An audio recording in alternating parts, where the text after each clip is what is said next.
Scott, and this is Great Scott Knitting, a vlog podcast thingy. Not sure what to call these things anymore, but hey, here I am.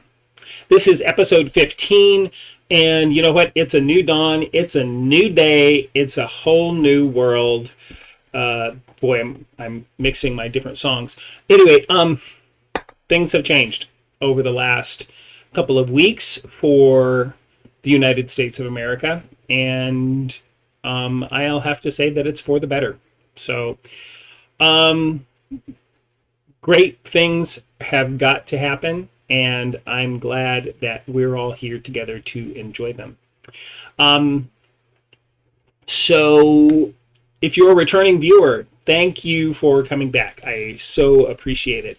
And if you are new to this podcast, hey, thanks for checking it out. I hope you enjoy this episode, and I hope you look at some of the other content on this channel as well. I have some dyeing videos. I have other episodes of this vlog. Check it out. So today is January 24th. It is Sunday, and I'm in Wichita, Kansas, where it is cloudy and a cold 37 degrees. So, time to get out that knitwear and get going. So what have I been up to over the past couple weeks in the knitting world? January socks. Done. So I do have a goal of knitting a pair of socks every month, and these are my January socks. So, just to see what those look like on my feet. It pools in a strange way, and you'll notice in one section on, at least on this one foot, that the yarn had some bad breaks in it a couple times. So that's why the pooling kind of switches and changes a little bit, so it looked a little bit Frankensteinish. Other than that, I kind of liked how it pooled around. It was kind of cute. So, great pair of socks. This is a 100% superwash Blueface Leicester, or Leicester, or whatever, however you say that. I don't know. BFL. We'll just do it that way. That way I don't screw it up. 100% superwash BFL, and hand dyed. So I did the colorway. So yeah, I'm really super excited about these socks. They fit really nicely, and so yeah. On to February socks, which, yeah, I'm not sure what yarn I'm going to use for February. So what else do I have done? I have finished a pattern that it's really an experiment that will probably become a pattern, but I did this little shawlette. I had this yarn that I dyed up this summer using Kool-Aid, using cherry, blue raspberry, and grape Kool-Aid, and it was using mason jar dyeing. And the yarn is, what is that yarn? It is Dyer Supplier Fingering Singles. So this is a single ply yarn, and it is 100% superwash merino. And that's what I know about the yarn. Again, self-dyed. So, you know, a single skein, didn't know what to do with it, so I just started casting on, did some garter stitch, then went into a double yarn over lace pattern, garter stitch, double yarn over lace, and so on until the end. And just kind of used up the last little bit there on some garter stitch, and then one row of that lace pattern. I think it turned out really nicely.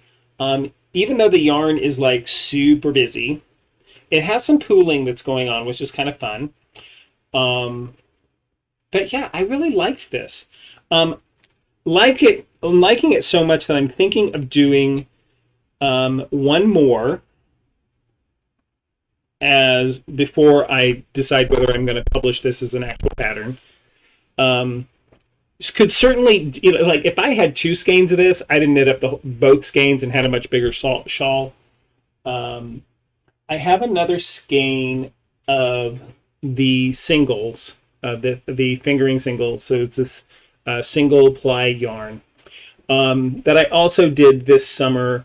This one was using food coloring in a mason jar, so some space dyeing type of concepts in blues, yellows, and greens. So I'm thinking of doing the exact same thing and writing up the pattern and then testing it out using this skein of yarn.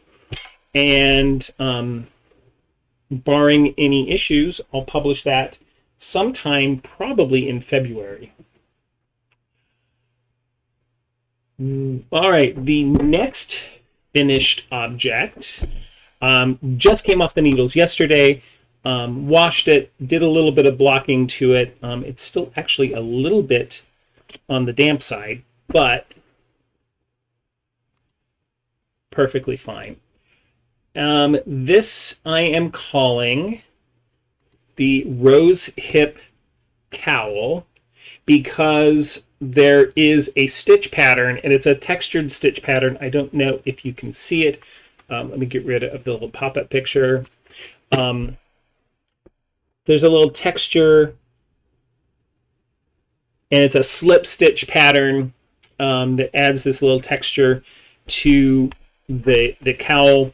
And so started off with some just 2x2 ribbing, and then went into the texture for about like 3 repeats, then some stockinette, the texture, a band of that texture, stockinette, band of texture, stockinette, and then that wider band of texture, ending it off with some 2x2 ribbing and binding off, and boom, you have a cowl.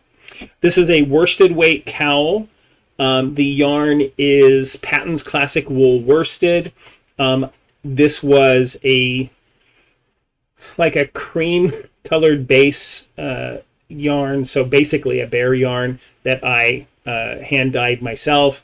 So my personal colorway of Patton's Classic Wool Worsted. So yeah, it's really quite nice. Has a nice, actually drapes really nicely, and the wool is of course very, very woolly, but it's not too scratchy or anything. So yeah, I really like how this knit up. I really think it's kind of cool looking in this colorway, and with the texture, it gives it a little bit of extra interest to it. So I do plan on writing this up as well and making that one available, which takes me to works in progress. So one of the works in progress I have is I have cast on another of these rose hip cowls, and so I just got it started. This is again a Patton's Classic Wool worsted weight yarn, and my own colorway. This one's sort of a green and purple colorway. I kind of call these my monster colorways that I created earlier in the fall. Actually, I had started creating them for another project. Didn't like how they turned out, and so now they're turning into cowls. So yeah, that's on the needles. Basically, what I've done is I've written out the pattern, and now I'm testing it from my written pattern to make sure that it makes sense. And as soon as this is done and off the needles, I will make that available to people for people to play around with. I think it looks really cool. So it'd be nice to see what other people do in terms of knitting that up and what choices they make for yarn. Other things that I still have as works in progress are my blanket, which I have made zero progress on over the last 2 weeks. I have been more interested in finishing up my socks for January and knitting these smaller projects of the cowl and the shawl. In addition to that, I also have, the blanket. Oh, I do need to give a bit more information there about the blanket. The blanket is, technically it's the Grandma Birdie's baby blanket. It's this sort of block pattern that I really do like. I'm not exactly following the baby blanket pattern, but I am using the baby blanket pattern for the block pattern that is in it. So, yeah, I'm kind of just doing my own thing there. Now, the next thing I have on the needles is the Saxon double braided scarf. And cable needle just went flying. So I have quite a bit of this done. It's getting to be a good, decent length. So I have probably about another 10 inches, 10 to 12 inches to go. Maybe about 6. I don't know. I have quite several repeats of the pattern to go. It's a really lovely braided cable. I do love these sort of Celtic cables. They're just so interesting, and I just love that texture to them.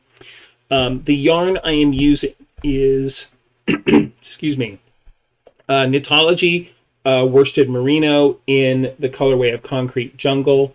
It is a 100% superwash merino wool, and it's just a lovely colorway. And even though the colorway is somewhat busy, you can really still see the pattern. So I think it works. At least, you know what? It's going to work for me. My bag just fell on the floor too. Boy, I'm just dropping everything today. So liking that one. That one's going to be hopefully finished in another week. And I'll be able to consider casting on yet another scarf. Yeah, so those are my works in progress. I do want to cast on that other shawl to test out my new pattern for that.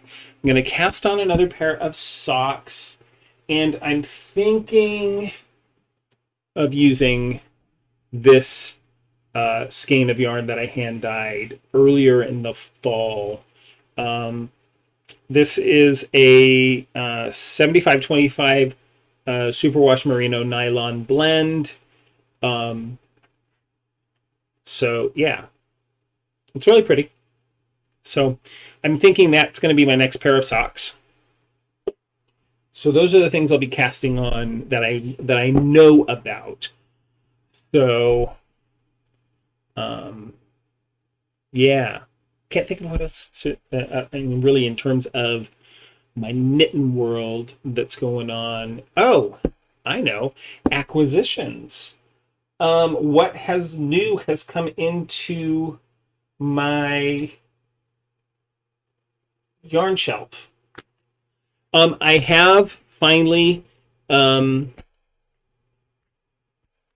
the seal on buying yarn for 2021, and so I actually didn't spend any of my own money on this, so that is responsible on my part. I do some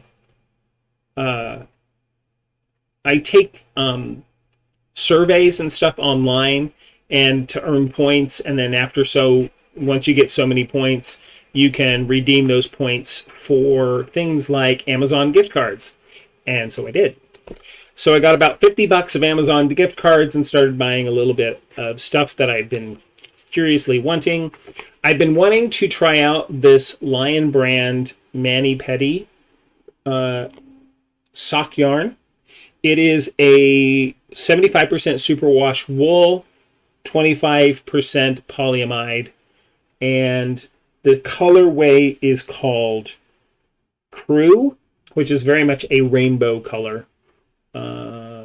Yeah, maybe you can see it. Anyway, it's really pretty. I like it. So those will probably be a pair of socks. These are 50 gram skeins coming at about 219 yards a piece. So that should be some cute yarn or some cute socks in the future, or something. More than likely socks because they're 50 gram skeins. I also got a skein of Malabrigo Rios in the colorway Potion. It's kind of a dark colorway with some splotches or some areas of reds and yellows and some greens. I mean, it's very rainbow-ish, but it's just so dark and tonal and moody. Love this. Rios is a worsted weight yarn from Malabrigo. So yeah, absolutely. This is my favorite large well, I mean, they're not an independent dyer, but they're a large sort of dyer that does a very independent style. I mean, I love their work. I love their yarn. It's always super soft. It's always really beautiful. So that's some of my favorite stuff to do. Okay. So another thing I picked up was really an experiment for me. Everyone, or on a lot of the different podcasts that I watch, they talk about 9-inch circular needles.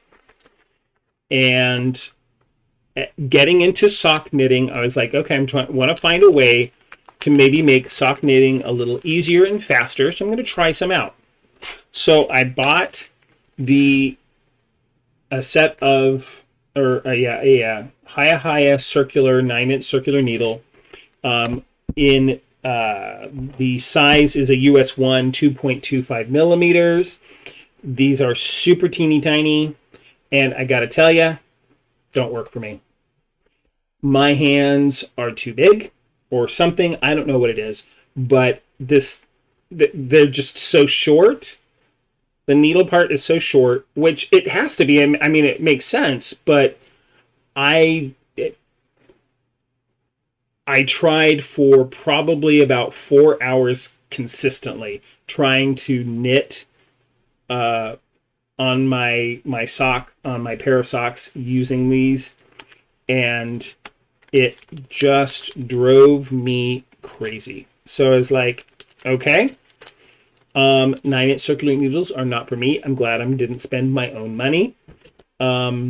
So yeah, experiment. I'm glad I tried it.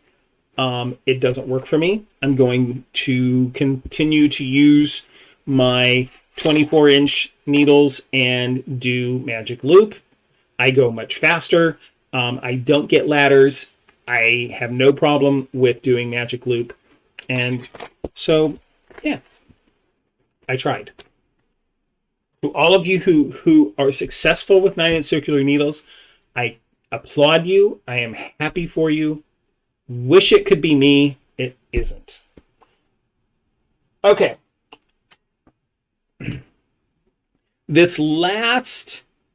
Oh no, actually it's not the last purchase.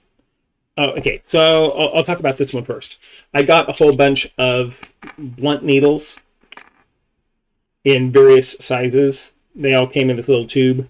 So there's just tons of these little blunt needles for darning. And so it'll be a little bit easier and nicer to use, because for a worsted weight yarn, you can use one of the bigger ones. And for fingering weight, I can use these smaller ones. So I have like a couple of darning needles that are one size, and they are for doing fingering weight yarns and sport weight yarns, and really for that matter, even DK. They're a little bit bulky, so it's nice to have these smaller options. Okay, now this last thing I got was kind of a spur of the moment choice, and what it is a set of wooden needles. Did not come in this package. This is something I already had. Okay, so a set of wooden needles. These are bamboo that range from 10 millimeter down all the way through down to 2 millimeter.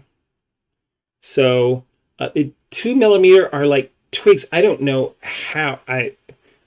I feel like I'll break them even just holding them like this. So I doubt that I'll ever use them.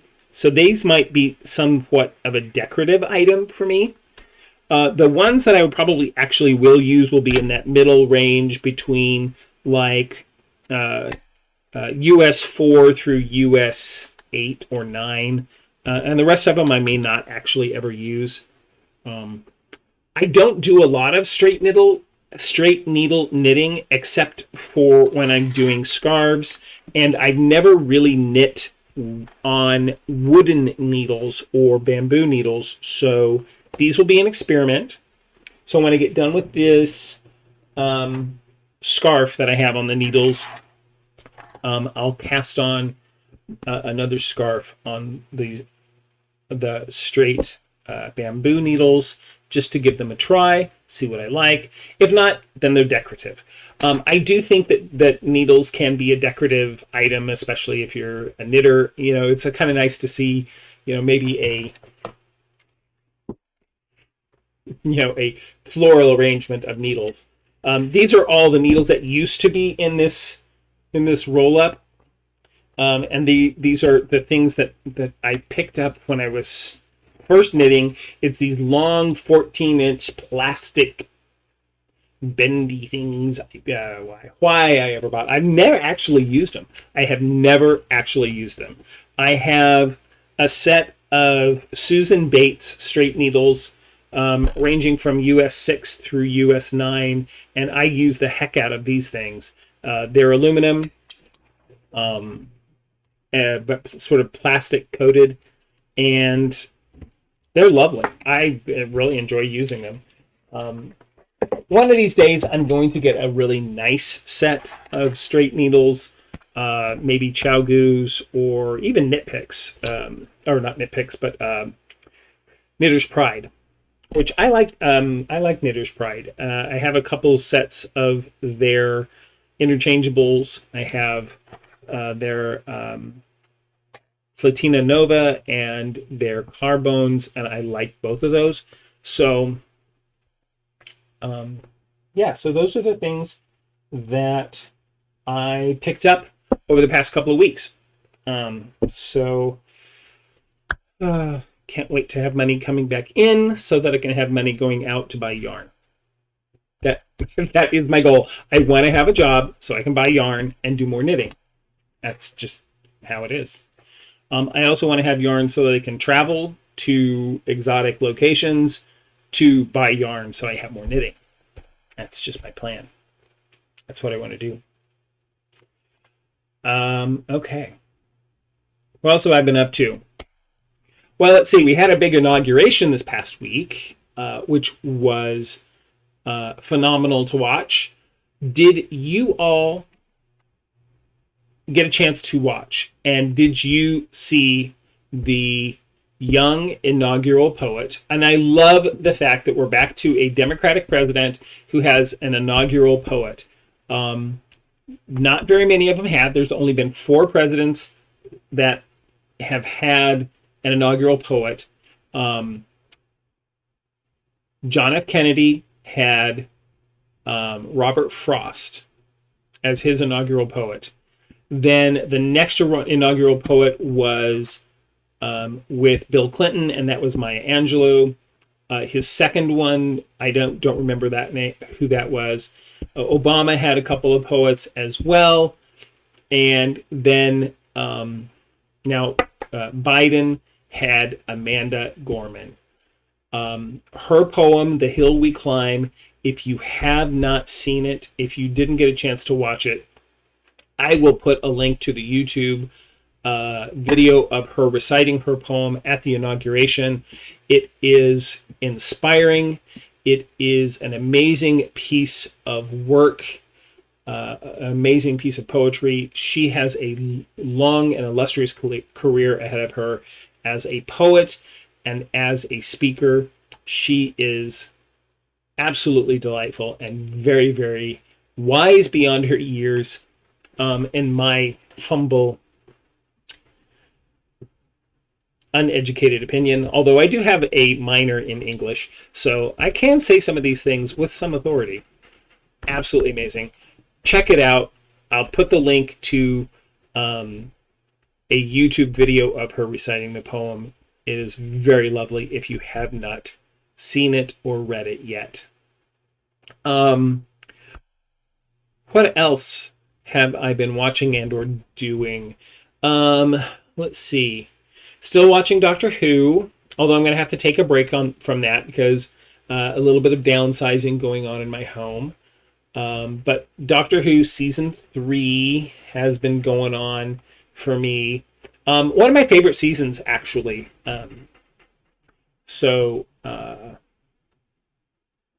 Getting ready for Season 4, which is also one of my favorite seasons, because this is one of my favorite Doctors from the reboot. Still watching Call Me Kat, because I absolutely love Mayim Bialik, and it's a still really funny show.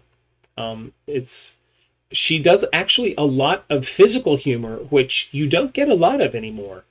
So I really like it. If you haven't checked it out, you really should. It's a really fun show on Fox Network Thursday nights. Still playing a little bit of Pokemon Go here and there. You know what I've really been wanting to do, and I don't know why I haven't been doing it. I have gotten out of the habit of reading actual books.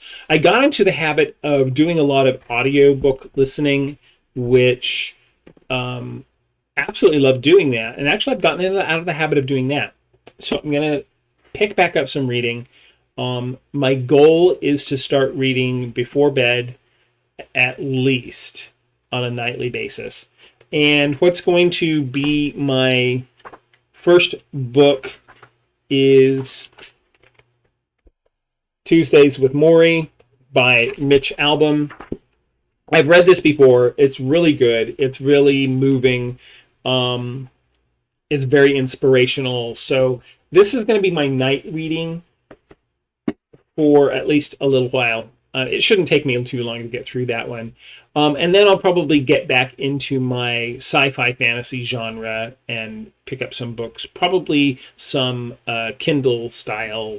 Although I don't have a Kindle, but I'll just download them on my pad reader and read some books in that fashion. I'm kind of thinking of doing some retro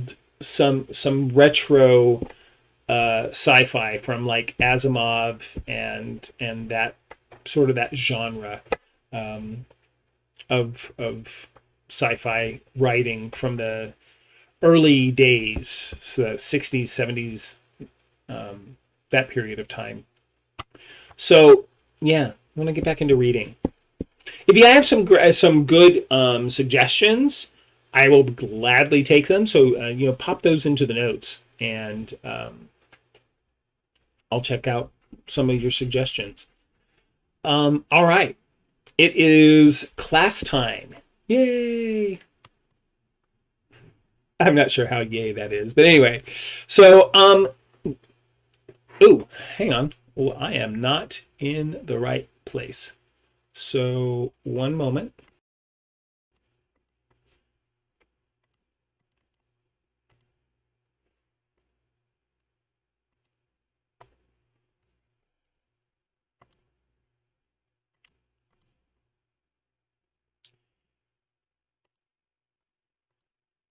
There we go. Now,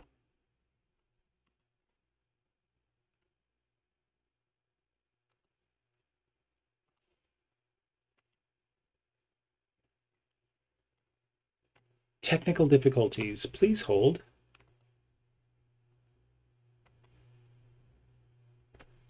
There.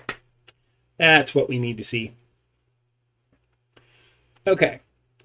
So we are going to be talking about the plies of yarn, and we're going to start off with single ply yarn. Single ply yarn is, well, it pretty much is what it says it is. It is simply formed by when you're spinning fibers or when you're spinning yarn. It basically, all yarn starts off this way. It starts off with taking fibers, twisting them under tension into a continuous thread. If you don't then pair those threads together with another thread, then it is considered a single ply yarn. Now, later on, next week or in a couple of weeks, we'll talk about 2-ply yarns and then eventually 3-ply, 4-ply, so on. But all of our plied yarns start at this point where you just have a single strand that has been taken from roving or a bat and spun into a continuous thread. So there are some issues that can come from single ply in that it can sometimes be unbalanced. That issue is because of the twist of the fiber, it can start to lean in one direction or have a bias. So as this picture shows you, a swatch that has a particular bias to it, it leans in a particular direction. This is because with those single ply yarns, the twist can cause it to pull in one direction or another. This is more common when you have a very smooth fiber that has a very tight spin. The smoother and longer fiber you have, that the lack of crimp to that fiber, so when we're talking about the smoothness of a fiber, some sheep or animals have a long, unkinky hair or unkinky fiber, and those tend to, when you twist them, they're going to pull in a direction because the crimp or that kinkiness to the fiber allows that spin to relax a little bit, and it can absorb that twist so that it doesn't pull in a particular direction. So your merino wools, which tend to be shorter fibers, or even alpaca wools or alpaca fibers, they tend to be shorter, and so when you spin them up, that crimpy, that very kinky fiber can absorb that twist and help to balance out that tendency to bias when you're knitting with it.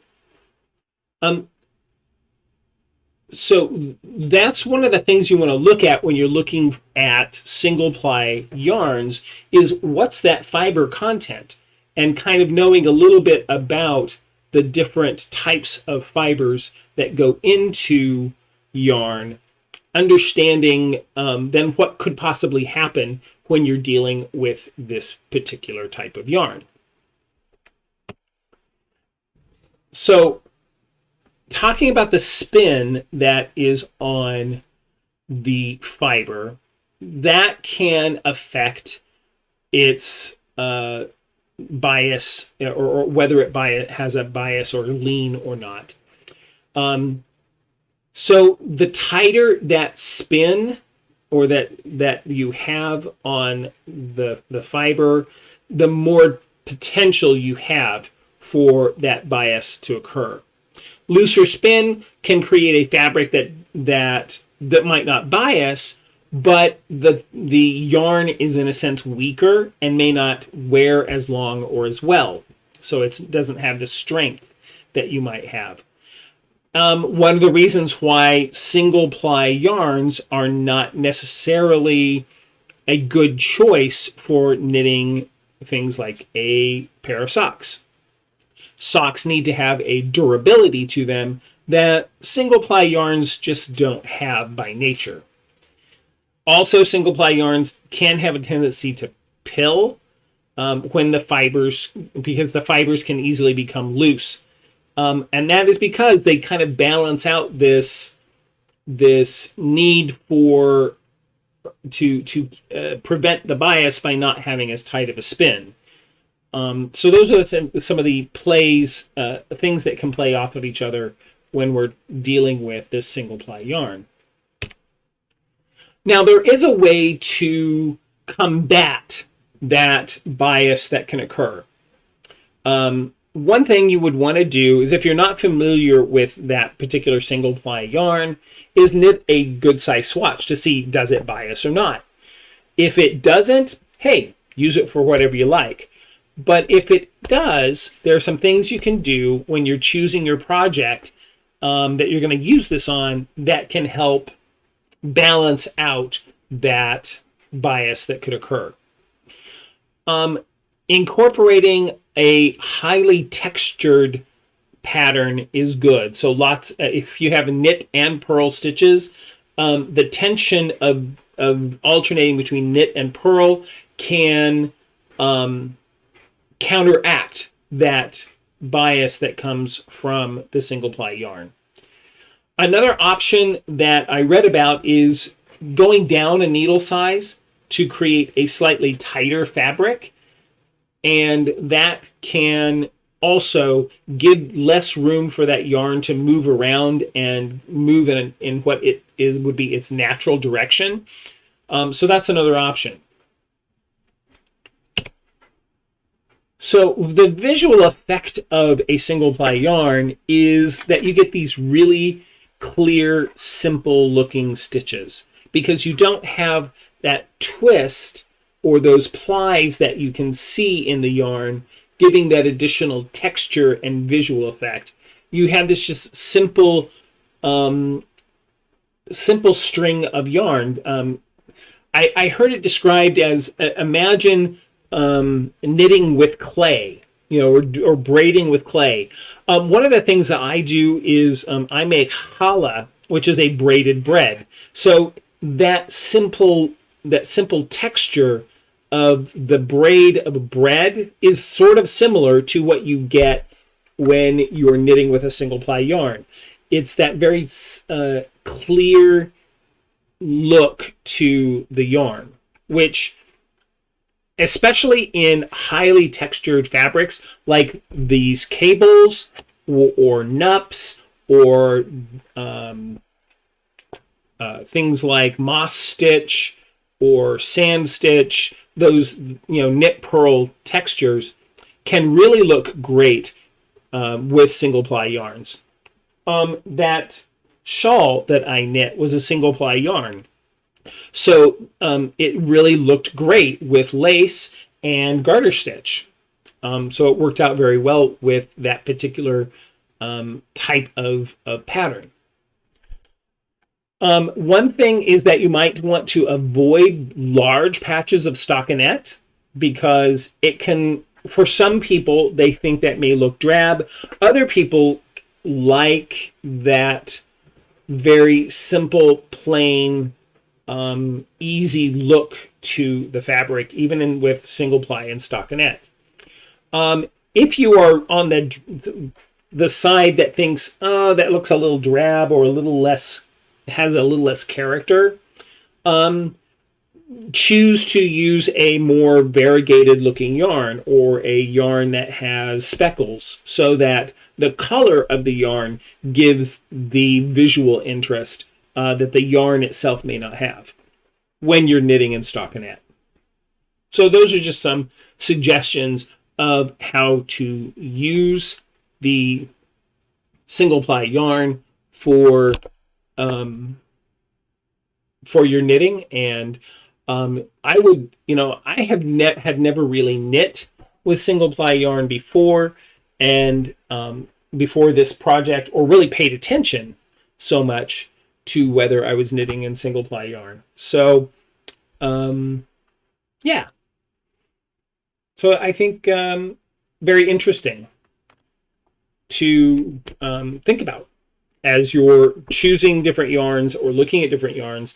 Don't necessarily avoid getting single ply, but know that it has its own characteristics that it plays to, and so that you can choose better patterns for that particular type of yarn. This is these are things I did not know, and that's why I'm sharing them with you, because if I didn't know it, then maybe you didn't know it either. But yeah, using your basic knit purl type stitches with single ply yarns helps to counteract any bias that they may have.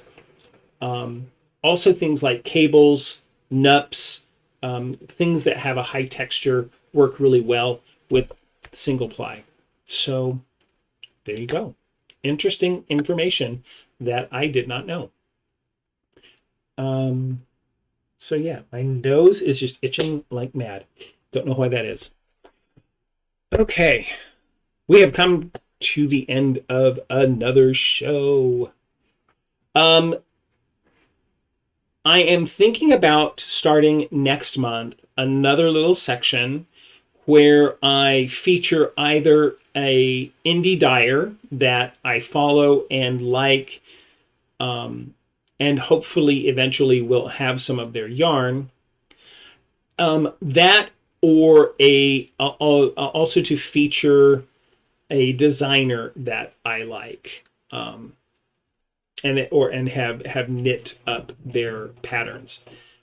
So that's something I'm considering for the future, especially as I'm kind of winding down this overview of yarn and fiber. What am I going to talk about after that? So I'm thinking of talking about some of my favorite indie dyers that, unfortunately, due to current cash flow issues, I am unable to support them in a monetary fashion. So I want to introduce you to some of them, some of their work, some of their beautiful, beautiful fiber, and encourage you to purchase some of their wares. And also to be looking at some of the designers that are out there that I like, and sharing with you some of their patterns. And hopefully dyeing up my own personal kits and knitting some of those, and then encouraging you to maybe get some yarn from the dyers that I like and pair them up with the designers that I like, and seeing what you come up with. I don't know. That's what I'm thinking about. That's what's going through my head. We'll see if anything comes of that at all. Who knows? Between now and 2 weeks from now, my world might change dramatically and everything will shift. So we'll see. So I actually had a really good interview for a really good job this past week. So I'm praying, I'm crossing my fingers, I'm consulting the rune stones and paying homage to all the gods that I need to pay homage to, in hopes that this turns into gainful employment. If not, then I know I have a couple of other interviews happening this next week for positions that may also happen, but these things have got to start happening quickly because the bank account's getting really, really low. So, pray for me. Send me good thoughts. All that kind of jazz. Oh, I know what I forgot. I did forget one thing. I am still pushing my creative checkerboard cowl, which is a pattern that I have out on Ravelry. It is a paid for pattern, but there is a get it for free coupon running through the end of the month. So you have one more week to be able to grab this for free off of Ravelry. So I will have that coupon code in the show notes. It is GSK Cowl, GSKCOWL. I'll have that in the show notes or the notes down below. So be sure and grab that coupon code, run over to Ravelry, download that pattern, and enjoy it for what it is. It's really quite lovely. I liked it a lot. I do hope to, I think I'm going to knit a couple more of those eventually. So I hope you like it and all that jazz. What else? What else? Not much. Hey, thanks for coming by, checking it out. You can find me on the various places in the world. I am on Facebook as GreatScott Knitting. I have it's a Facebook page I have there called GreatScott Knitting. You can search for me and find me there. I'm on Instagram as GreatScott Knitting. I'm on Ravelry as GreatScott KCMO. And on Ravelry, I also have a podcast page for as a place to meet up for this podcast. So feel free to go check that out. Give us a shout out at that location. Yeah. So I'll have a link to all those things in the show notes below as well. So yeah. Thanks for showing up. I appreciate you all and for your support, for watching, and for reaching out to me on occasion and saying, hey, continue to do those things, because it's good to know that I'm making some kind of an impact on your lives, because you guys do make an impact on mine. So may you have peace in your home and fullness of joy for all who dwell there.